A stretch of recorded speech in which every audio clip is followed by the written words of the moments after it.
Hey guys, welcome back to the channel. Friends, నేను ఈరోజు mutton pulao pressure కుక్కర్లో ఈజీగా ఎలా చేసుకోవాలో అయితే చెప్తాను.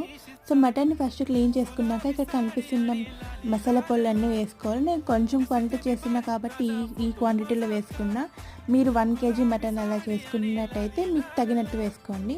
తర్వాత అల్లం వెల్లుల్లి పేస్ట్, పెరుగు, నిమ్మకాయ, అలాగే ఆయిల్ వేసుకొని బాగా మ్యారినేట్ చేసుకొని ఫ్రిడ్జ్లో పెట్టుకోవాలి. తర్వాత ప్రెషర్ కుక్కర్లో ఆయిల్ వేడయ్యాక ఇలా బిర్యానీ మసాలాలన్నీ వేసుకొని తర్వాత మిర్చి, ఆనియన్స్ సన్నగా తరిగి వేసుకోవాలి. సో ఇవంతా బాగా ఫ్రై అయిన తర్వాత కొంచెం కరివేపాకు, టమోటో, సో ఇది కూడా మెత్తగా అయిన తర్వాత మనం మ్యారినేట్ చేసుకున్న మటన్ వేసేసి కొంచెం ఫ్రై చేసుకోవాలి. ఇలా ఆయిల్ బయట వచ్చేటప్పుడు ఒక చిన్న కప్తో వాటర్ తీసుకొని ఒక 4 విజిల్స్ అయితే పెట్టుకోవాలి. సో 4 విజిల్స్ తర్వాత ఇలా ఉందన్నమాట మటన్. సో ఈ కప్తో నేను ఇంతకుముందు 1 కప్ వేసాను. ఇప్పుడు రిమైనింగ్ 5 కప్స్ వేస్తున్నా, ఎందుకంటే 3 కప్స్ ఆఫ్ రైస్ తీసుకున్నా. ఇప్పుడు ఇంకొక 3 విజిల్స్ పెట్టుకుంటే మన మటన్ పలావ్ రెడీ.